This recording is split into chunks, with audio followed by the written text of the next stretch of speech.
ஆச்சி மிளகாய் தூள் வழங்கும் மணிச் செய்திகள். இணைந்து வழங்குபவர்கள் அரசன் சோ.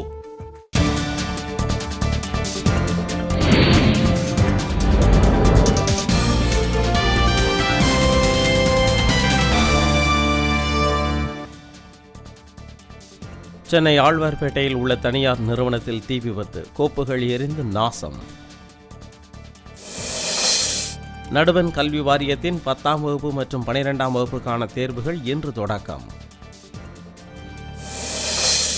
தீவிரவாத குழுக்களால் பாகிஸ்தானின் இறையாண்மை சிதைக்கப்படுவதாக அமெரிக்கா குற்றச்சாட்டு.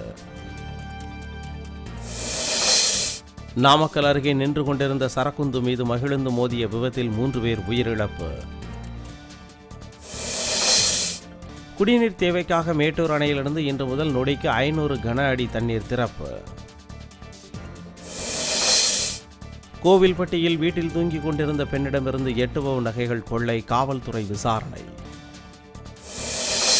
பக்தர்கள் காணிக்கையாக அளித்த 1300 கிலோ தங்க கட்டிகளை வங்கியில் இருப்பு வைக்க திருப்பதி கோவில் நிர்வாகம் முடிவு. அரசு உதவி பெறும் கல்லூரியை அரசை ஏற்று நடத்த கோரி கோவையில் மாணவர்கள் காலவரையற்ற உள்ளிருப்பு போராட்டம். ஈராக்கில் தீவிரவாதிகள் நடத்திய தற்கொலைப்படை தாக்குதலில் ஷியா பிரிவு தலைவர் உட்பட 25 பேர் பலி. ஆசிய கோப்பை மட்டைப்பந்து போட்டி, இலங்கை அணியுடன் இந்திய அணி இன்று மோதல். ஆச்சி மிளகாய் தூள் வழங்கிய மணிச் செய்திகள். இணைந்து வழங்கியவர்கள் அரசன் சோ.